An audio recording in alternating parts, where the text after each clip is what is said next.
Phone वाली पाले नया पना गाना मांगे।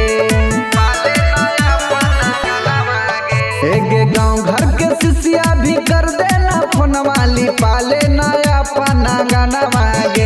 एगे काले के आई में काले के जाई में कर लेना शिव के भजना मांगे। एगे काले के आई में काले के जाई में कर लेना शिव के भजना मांगे।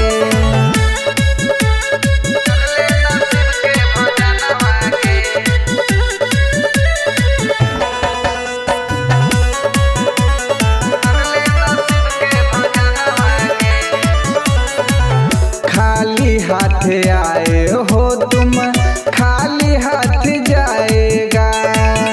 हाय धन करते सब छूट जाएगा। हाँ हाँ खाली हाथ आए हो तुम खाली हाथ जाएगा।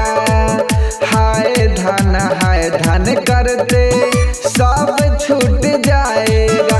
एगे दुनियादारी के तू छोड़ दे फिक्रिया लगा लेना अपना मनवा गे। एगे दुनियादारी के तू छोड़ दे फिक्रिया लगा लेना अपना मनवा गे। एगे काले के आई में काले के जाई में कर लेना शिव के भजना गे। एगे काले के आई में काले के जाई में कर लेना शिव के भजना गे।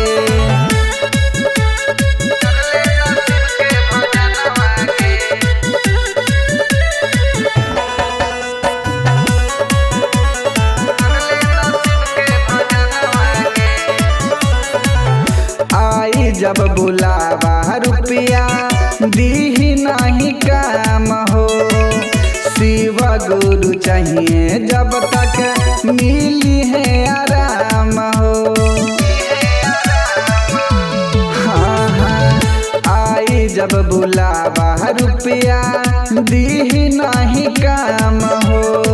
शिव गुरु चाहिए जब तक मिली है आराम हो।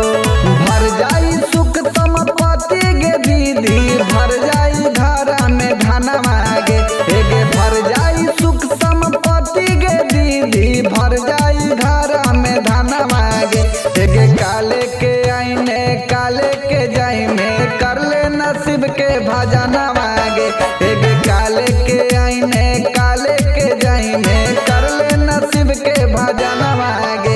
एगे गाँव घर के शिष्या भी कर देना फोन वाली पाले नया पना गाना मांगे। एगे काले के आई में काले के जाई में कर लेना शिव के भजना मांगे। एगे काले के आई